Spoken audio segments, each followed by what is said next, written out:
কি গো, কতদিন হয়ে গেল তোমাদের রাজসভা বন্ধ? হ্যাঁ, আচ্ছা, মহারাজ যদি বেতন দিতে না পারেন তাহলে রাজসভা খোলা রেখে কি লাভ বলো তো? বলি বাড়িতে যা চাল আছে তাতে এক সপ্তাহের বেশি আর রান্না হবে না কিন্তু। হ্যাঁ, সেই জন্যই তো হিসেব করছি। বাড়িতে অপ্রয়োজনীয় যা যা জিনিসপত্র আছে সেসব বেচে দেব। আর বেচার মতো কিছুই নেই গো। দেখো, তুমি সব সময় আমার পরেই খাও, তাই আমাদের একটা করে থালা বাটি বেচে দিলে তো কোনো সমস্যা নেই গিন্নি। এই তোমার মাথা না কাজ করছে না। যাও বাইরে ঘুরে এসো, পারলে বাজার থেকে ধার করে হলেও একটু চাল নিয়ে এসো। দেখি যদি কোনো সহৃদয় ব্যক্তি চাল দেয়।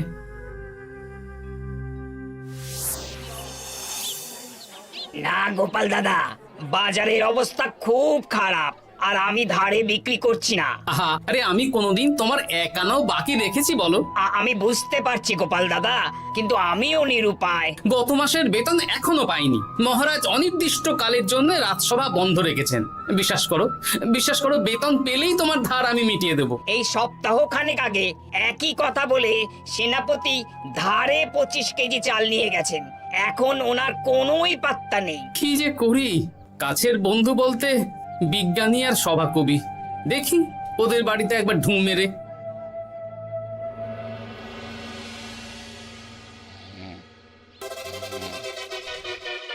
কৃষ্ণনগর কৃষ্ণনগর কৃষ্ণনগর শূন্য। হ্যাঁ, এবারে একটা মোহরও নেই। জাহাপানা সর্বনাশ হয়ে গেছে। কি হলো? পালে বাঘ পড়েছে নাকি? এই ঘুমের 12টা বাজিয়ে দিলে। জাহাপানা, এবারে কৃষ্ণনগর থেকে একটা মোহরও খাজনা আসেনি। হ্যাঁ, বলো কি? 1 মাস আগে বাৎসরিক খাজনা দেওয়ার শেষ দিন ছিল, কিন্তু এখনো একটা মোহরও খাজনা আসেনি। না জাহাপানা। পড়েছে এই বেগমের জন্য হীরের হার, হীরের কানের দুল, হীরের নাকছাবি বানাতে দিয়েছি। উজির, যা হোক করে কৃষ্ণনগর থেকে আমার খাজনা চাই চাই। তাহলে তো কৃষ্ণচন্দ্রকেই তলব করতে হবে। যা করার করো। বাবা, এই সময় তোমার শখ হয়েছে ময়না পোষা? আরে না না, আমি পুষিনি। একটা পশ্চিমের গ্রামে কদিন আগে ঘুরতে গিয়েছিলাম। আচ্ছা, ওখান থেকে নিয়ে এসেছো? না, তাও আনিনি, ছোলা খেতে দিয়েছিলাম। দেখি তারপর আমার পিছনে পিছনে উড়ে উড়ে চলে এসেছে। বাহ বাহ বাহ, এ তো ভালো কথা। বিয়ে তো করলে না, তাও একটা সঙ্গী জুটেছে। এ যে সে পাখি নয় গোপাল, এ ময়না কথা বলে, দেখবে। এই ময়না, বলো তো গোপাল এসেছে। আরে বাস, বলো তো গোপালের ভুঁড়ি আছে আমার নেই। বেশ বেশ বেশ। এ ভোরবেলা আমার কাছে আসে, সারাদিন আমার কাছে থাকে, আবার সন্ধে হলেই নিজের বাসায় নিজে নিজেই ফিরে যায়। বুদ্ধিমান পাখি। ওই গ্রামে শাখে শাখে ঝাঁকে ঝাঁকে ময়না। বেশ, বুঝলাম। তা বিজ্ঞানী, তোমার কাছে আমি আসলে একটা দরকারে এসেছি। বলো কি দরকার? আসলে ওই টানাটানির সংসার চলছে, বুঝলে। বাড়িতে চাল বাড়ন্ত, কদিন পরে হাঁড়ি চড়বে না। তুমি কিছু পয়সা ধার দিতে পারবে? আরে এমন করে বলছো কেন? আমার তো সংসার নেই, এত খরচও নেই। তুমি বাড়ি যাও, আমি 2 বস্তা চাল পাঠিয়ে দেব। ধন্যবাদ বিজ্ঞানী, তোমার মতো বন্ধু পাওয়া মুশকিল। বন্ধুত্বে এইসব ধন্যবাদ দেওয়ার দরকার নেই, একে অপরের পাশে থাকলেই হলো।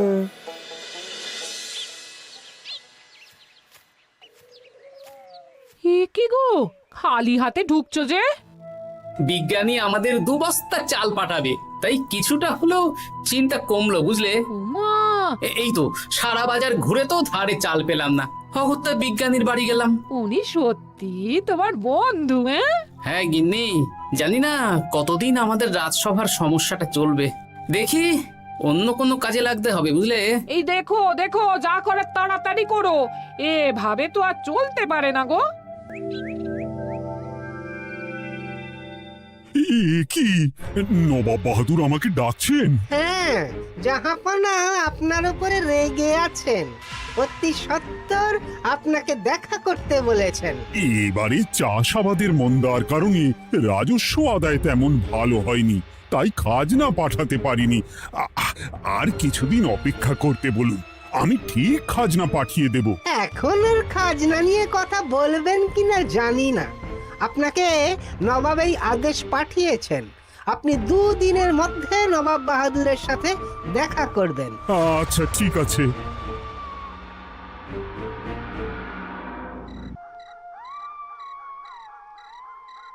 মহারাজ, এই বিপদের সময়ে আপনাকে একমাত্র একজনই সাহায্য করতে পারে, আর সে হলো গোপাল। আমি কোন মুখে গোপালকে ডাকবো বলো তো রানী? দীর্ঘদিন ওদের বেতন দিতে পারছি না।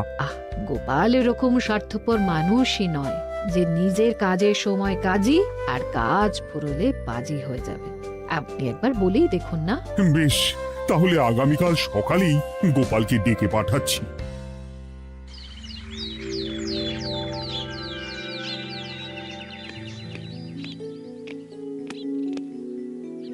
আসতে পারি মহারাজ? হ্যাঁ গোপাল, এসো এসো। মহারাজ আমাকে হঠাৎ ডেকে পাঠালেন যে? শোনো, নবাব বাহাদুর বলেছেন ওখানে যেতে হবে, কারণ এবারে কৃষ্ণনগর থেকে কোনো খাজনা পৌঁছয়নি। মহারাজ, আপনি গেলেও বিপদ, না গেলেও বিপদ। হ্যাঁ, সেটাই তো আমাকে সবচেয়ে বেশি ভাবাচ্ছে, কিন্তু না গেলেই যে নয়। তাহলে এক কাজ করি মহারাজ, আমিও বরং আপনার সাথে যাই। যা বিপদ আসবে একসাথে লড়বো। ও গোপাল, তুমি যেন আমার বুক থেকে পাথর নামিয়ে দিলে। তোমাকে যে কি বলে ধন্যবাদ জানাবো। তাহলে কখন বেরোবেন বলুন? আজকে সন্ধ্যের দিকে বেরিয়ে পড়বো, তাহলে কাল সকাল সকাল মুর্শিদাবাদ পৌঁছে যাব। কতদিন থাকতে হবে তো কিছুই জানি না, তাহলে ওই 3-4টে জামা কাপড় ধুতি নিয়ে নেব, কি বলেন? হ্যাঁ হ্যাঁ, তাই নিও। তাহলে সন্ধ্যাবেলা রাজবাড়িতে এসো, একসাথেই বেরিয়ে পড়বো। আচ্ছা মহারাজ। বলি, তোমার কি মুর্শিদাবাদে না গেলেই নয় গো? আমাকে তো যেতেই হবে গিন্নি। জানি নবাব বাহাদুর কিভাবে ছক করে কল করে, তুমি সাবধানে থেকো গো। দেখো, আমি যখন যাচ্ছি তখন নবাব বাহাদুরকে এবার সাবধানে থাকতে হবে। হ্যাঁ, ঠিক আছে, মাথা ঠান্ডা রাখবে, বেশি ওস্তাদি করতে যাবে না। এমনিতেই আমাদের অবস্থা এখন ভালো নয়। আরে তুমি অতিরিক্ত চিন্তা করো না তো গিন্নি। জাহাপনা, কন্যাগুলো কবে আসবে? এখনো 2-3 দিন সময় লাগবে বেগম। এত সময় লাগছে কেন জাহাপনা? দেশের কোণে কোণে খুঁজে সেরা সেরা হিরে দিয়ে বানানো হচ্ছে যে, সময় তো লাগবেই বেগম। তাহলে তো অনেক খরচ হচ্ছে। তাও হচ্ছে বটে, কিন্তু তোমার জন্য আমি সব করতে পারি। আমাদের মুর্শিদাবাদের হীরালালের হাতের কাজ দেশের সেরা। আপনি সত্যি আমাকে ভালোবাসেন, আমার জন্য এত খরচ করে গয়না বানিয়ে দিচ্ছেন। তুমি খরচ নিয়ে এত চিন্তা করো না। কৃষ্ণনগর থেকে এই বছর ভালো খাজনা প্রাপ্য ছিল, কিন্তু এখনো একটা কানাকড়িও আসেনি। তাহলে আপনার গয়না বানাতে যা খরচ হবে সব আপনার সিন্দুক থেকে দিয়ে দেবেন? না না না, কৃষ্ণনগর থেকেই আদায় করব, ওকে তলব করেছি। আচ্ছা, সহিস, গাড়ি ছাড়ো। যথাজ্ঞা মহারাজ। এই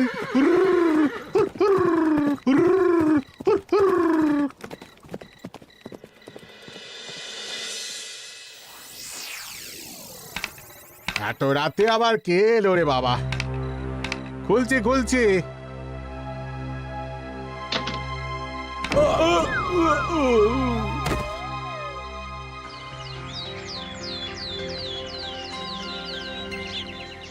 সর্বনাশ হয়ে গেছে জাহাপনা। কি হয়েছে হীরালাল? নবাব বাহাদুর, মহারাজ কৃষ্ণচন্দ্র আর গোপাল এসেছেন আপনার সাথে দেখা করতে। ওদের দরবারে আসতে বলো। হ্যাঁ, এবার বলো হীরালাল, কি হয়েছে? তোমার মাথায় পট্টি কেন? জাহাপানা, গত রাতে আমার সর্বস্ব লুট হয়ে গেছে। বলো কি হীরালাল, তোমার কাছেই তো বেগমের হীরের সব গয়নাগাটি বানাতে দিয়েছিলাম। হ্যাঁ জাহাপানা, সব গেছে। আমার মাথায় মেরে সব লুট করে নিয়ে গেছে। এবার আমি কি করব জাহাপানা? বেগম সাহেবা, আপনার গয়না যে হীরালাল শেখরার কাছে জাহাপনা বানাতে দিয়েছিলেন, ওনার সব লুট হয়ে গেছে। মানে? আমি এক্ষুনি নিজের কানে শুনে এলাম, এখন হীরালাল শেখরা এসেছে। আমি এক্ষুনি যাচ্ছি। কি করব জাহাপানা? আমার তো সব শেষ হয়ে গেল। আমি কোনো কথা শুনতে চাই না, আমার ওই হীরের গয়নাগুলো চাই। চাই বললেই তো পেয়ে যাবে না। এখন এই গয়না শুধু নয়, হীরালালের সব সোনা দানা চুরি হয়ে গেছে। সেগুলো খুঁজে পেতে হবে। বিগত কয়েক বছর আমার মুর্শিদাবাদে কোনো চুরি ডাকাতি হয়নি। প্রত্যেকটা গ্রামবাসী সুখে শান্তিতে আছে। বাইরের কোনো শত্রু আসারও সুযোগ নেই। গ্রামের সীমানায় দিন রাত প্রহরী থাকে। যদি এসেও থাকে, পালাতে পারবে না। এবারে তাহলে চোরটা কে বুঝবো কি করে? এসব সামান্য চোর ধরার কাজ আমার কাছে নস্যি। জাহাপনা, আপনি যদি কৃষ্ণনগরের এবছরের খাজনা মকুব করে দেন, তাহলে আমি চোর ধরার ক্ষেত্রে সাহায্য করতে পারি। ঠিক আছে কৃষ্ণচন্দ্র, তোমার এই গোপাল যদি চোর ধরে দিতে পারে, তাহলে এবছরের খাজনা মুকুব। আগে আমি ওই শেখরার সাথে একান্তে কিছু কথা বলতে চাই। বেশ, প্রহরী প্রহরী, তুমি গোপাল আর শেখরাকে একটা ঘরে নিয়ে যাও। আসুন। এবার আপনি চুরির ঘটনাটা বলুন। চুরি না, ডাকাতি। সে যাই হোক, বলুন বলুন। গতকাল রাতে, তারপর সকালে জ্ঞান ফিরে ঘরে গিয়ে দেখি সব ফাঁকা। আমার ঘরের সাথেই লাগোয়া দোকান। আচ্ছা, দেখুন, আমি আপনার কথা শুনে আর একটু আগের যা আলোচনা শুনলাম, তার থেকে মনে হচ্ছে এই চোর স্থানীয় চোর। কি করে বুঝলেন? কারণ বাইরের চোর হলে তো এত নিখুঁত কাজ করা সম্ভব নয়। চোর নিশ্চয়ই আপনাকে ব্যক্তিগতভাবে চেনে। হ্যাঁ, এবার মশাই আপনি বলুন তো, আপনার কোনো শত্রু আছে? না, শত্রু নেই তেমন। আমার সাথে কারো সম্পর্ক খারাপ নেই। আর আমাদের পাড়ায় সবাই ব্যবসায়ী, সবাই সম্ভ্রান্ত লোকজন। বেশ, তাহলে সব ব্যবসায়ীদেরকেই ডাকতে হবে। আমি নবাব বাহাদুরকে বলে দিচ্ছি, আপনি এখন আসুন। নবাব বাহাদুর, আপনি ওই গ্রামের সকল ব্যবসায়ীদের আপনার মহলে ডাকার ব্যবস্থা করুন। সবাই কিন্তু বেশ সম্ভ্রান্ত ব্যবসায়ী। সে হোক না, ওই গ্রামে তো সবাই ব্যবসায়ী, আর বাইরের কোনো লোক গ্রামে ঢোকেনি বা বাইরেও যায়নি। তাই যদি কেউ চোর থেকে থাকে, তাহলে ওই ব্যবসায়ীদের মধ্যেই আছে। বেশ, আমি সবাইকে আমার মহলে নিয়ে আসার ব্যবস্থা করছি। আর একটা ফাঁকা বড় ঘর চাই, যেখানে চোর ধরার পরীক্ষা হবে। আর সেই ঘরে আমাদের কৃষ্ণনগরের ঘোড়া চোর ধরবে। হ্যাঁ, ঘোড়া চোর ধরবে? হ্যাঁ, যে ঘোড়ার গাড়িতে আমরা এসেছি সেই ঘোড়া। যদি চোর না ধরতে পারো, তাহলে পুরো খাজনা তো গায়ের জোরে নেব, সাথে সাথে কৃষ্ণনগরটাও কেড়ে নেব। আমার উপর একটু ভরসা রাখুন নবাব বাহাদুর, আর যা বললাম করুন। বেশ, শুনুন, এই ঘরে আমার এক প্রিয় ঘোড়া আছে, আর সামনে একটা বালতিতে ছোলা সেদ্ধ রাখা আছে।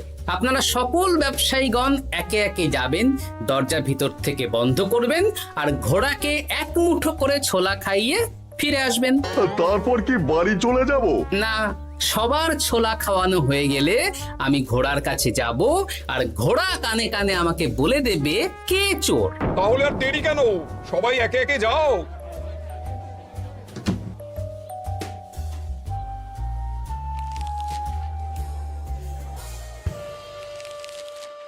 কি করি যদি ঘোড়া সত্যি সত্যি বুঝে যায়? ছোলা খাওয়াবোই না। ব্যাস, ছোলা খাওয়ানো হয়ে গেল। এবার গোপাল বলো তো কে চোর? দাঁড়ান, ঘোড়ার মুখের কথা শুনে আসি। আমি বলে দিচ্ছি জাহাপানা, গোপাল এসব মস্করা করছে, সব মস্করা। ঘোড়া বলে দিয়েছে কে চোর। বলো গোপাল, কে চোর? তার আগে সকল ব্যবসায়ীর হাত দেখে আমি পরীক্ষা করতে চাই। সে দেখো, কিন্তু বলো কে চোর? দেখি দেখি না, দেখি আপনারটা। না, আপনিও না। না, আপনিও না। একই মশাই, চুরিটা তো আপনিই করেছেন, আপনিই চোর। কি উল্টো পাল্টা কথা বলছেন? আমি চুরি করিনি। হ্যাঁ, আপনিই চুরি করেছেন, তাই ভয়ে ঘোড়াকে ছোলা খাওয়াননি। কারণ আমি ছোলার মধ্যে রান্নার হলুদ গুঁড়ো মিশিয়ে রেখেছিলাম, তাই যারা যারা ঘোড়াকে ছোলা খাইয়েছেন সবার হাতেই হলুদ রং লেগে আছে। শুধু ওর হাতে নেই। ভাই, শেষে তুই? তোর মনে মনে এত হিংসা? ভাই মানে? আরে ও তো আমার খুড়তো ভাই পান্নালাল, ওরও সোনা গয়নার ব্যবসা। ব্যাস, এবার তাহলে বলেই দিন পুরো ব্যাপারটা, কারণ এখান থেকে পালানোর কোনো পথ নেই। ভুল হয়ে গেছে না, আমার দাদা আমার থেকে অনেক বেশি রোজগার করত, তাই আমার মনে মনে হিংসে ছিল। তারপর বেগম সাহেব আর হীরের গয়না বানানোর এত বড় বায়না পেল, তাই হিংসা আরো বেড়ে গেল। আর তুই চুরি করলি? চুরির সব জিনিস কোথায় আছে? আমার বাড়িতেই আছে না। সাব্বাস গোপাল, সাব্বাস। তোমার কি বুদ্ধি! তাহলে জাহাপানা, কথা মতন আমাদের এই বছর তাহলে খাজনা দিতে হচ্ছে না। না, কথা যখন দিয়েছি তখন আমি তো আর কথার খেলাপ করতে পারি না। আচ্ছা গোপাল, তোমার তো এত বুদ্ধি, আমার একটা শখ পূরণ করতে পারবে? কি শখ বলুন নবাব বাহাদুর। আমার অনেক দিনের ইচ্ছে একটা হাওয়া মহল বানাবো, কিন্তু ঘরামি রাজমিস্ত্রি কেউই বানাতে পারবে না বলছে। তুমি কি বানিয়ে দিতে পারবে? আগে পারবো জাহাপনা, কিন্তু তার বদলে আমি কি পাবো? আগামী 5 বছর কৃষ্ণনগরের খাজনা মুকুব, আর তোমাকে আমি 100 মোহর উপহার দেবো। বেশ, তাহলে আপনি আমাকে দিন 7 সময় দিন, আর 7 দিন পরে আমার বাড়ির সামনে চলে আসুন। হাওয়া মহল বানিয়ে রাখবো, আপনি নিয়ে যাবেন। বেশ, তাহলে 7 দিন পরে কৃষ্ণনগরে দেখা হচ্ছে। যদি না বানাতে পারো তাহলে কিন্তু আগামী 5 বছর কৃষ্ণনগরকে দ্বিগুণ খাজনা দিতে হবে, এই আমি বলে দিলাম। বেশ, রাজি।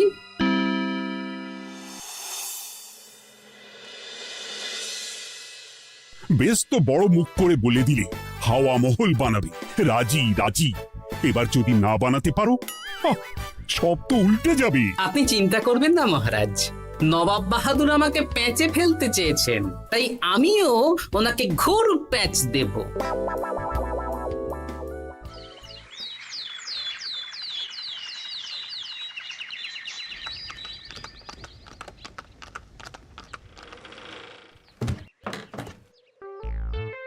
কি গোপাল, আরে কোথায় আমার হাওয়া মহল? 7 দিন হয়ে গেছে তো, তাই মহল দেখতে চলে এলাম। কাজ একদম শেষ পর্যায়ে, চলুন পশ্চিমের মাঠে চলুন। গিন্নি, তুমি মহারাজকে খবর দাও আর বলো পশ্চিমের মাঠে চলে আসতে। আরে তাড়াতাড়ি কর, তাড়াতাড়ি কর। ওই দেখুন, আপনার হাওয়া মহল তৈরি হয়ে গেছে। কই? উপরে দেখুন। ওরে, নবাবের হাওয়া মহল বলে কথা, ইট কথা হয়ে গেছে। এবার রং কর, রং কর। হাওয়া মহল রং করছি তো, এত তাড়া দিস না। আরে তাড়াতাড়ি কর, তাড়াতাড়ি কর।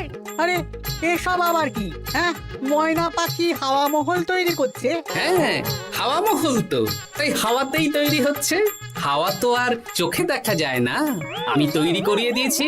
এবার জাহাপানা আপনি নিয়ে যান। হয়ে গেল, এবারেও গোপাল দাও মেরে দিল। মানে আমি কি করে? সে তো জানি না জাহাপনা, আপনি বলেছিলেন হাওয়া মহল বানিয়ে দিতে হবে, আর আমি আপনার আবদার পূরণ করেছি। এখন আগামী 5 বছর আমরা খাজনা মুক্ত। সাব্বাস গোপাল। ওরে, রংটা ভালো করে কর, ভালো করে কর। নবাবের হাওয়া মহল। গোপাল, তুমি সত্যিই বুদ্ধিমান, তোমার বুদ্ধির জবাব নেই। শোনো, আগামী 5 বছর কৃষ্ণনগরের খাজনা মুকুব, আর এই নাও তোমার 100 মোহর উপহার। এবার বলো তুমি এই অসম্ভবকে সম্ভব করলে কি করে? আমি বুঝতেই পেরেছিলাম আপনার মুর্শিদাবাদের চোর ধরার পরে আপনি আমাকে যখন হাওয়া মহল বানাতে বললেন তখন নিশ্চয়ই কোনো উদ্দেশ্য আছে, কারণ আপনি তো মন থেকে চাননি যে খাজনা না দিয়ে আমরা মুক্তি পাই। তাই গোপাল এই চালটা চাললো। যদিও আমি গোপালকে একটু সাহায্য করেছি। কিরকম সাহায্য? কদিন আগে আমি বিজ্ঞানীর ঘরে গিয়ে দেখি একটা ময়না হুবহু মানুষের মতন কথা বলছে, আর বিজ্ঞানী বলল এরকম অনেক ময়না পাখি আছে। ব্যাস এই এক সপ্তাহ ধরে আমি ময়নাগুলোকে বিভিন্ন বুলি শেখালাম, আর ওরা সেগুলোই বলে চলেছে। নয়, হ্যাঁ। ওরে রংটা ভালো করে কর, ভালো করে কর, নবাবের হাওয়া মহল। মহারাজ 100 মোহর আপনি রাখুন। আমাদের সব সভাসদদের এই মোহর থেকেই আপাতত বেতন দিয়ে রাজসভা শুরু করুন। ধন্যবাদ গোপাল, তোমাকে আমার সভাসদ পেয়ে আমরা সবাই ধন্য।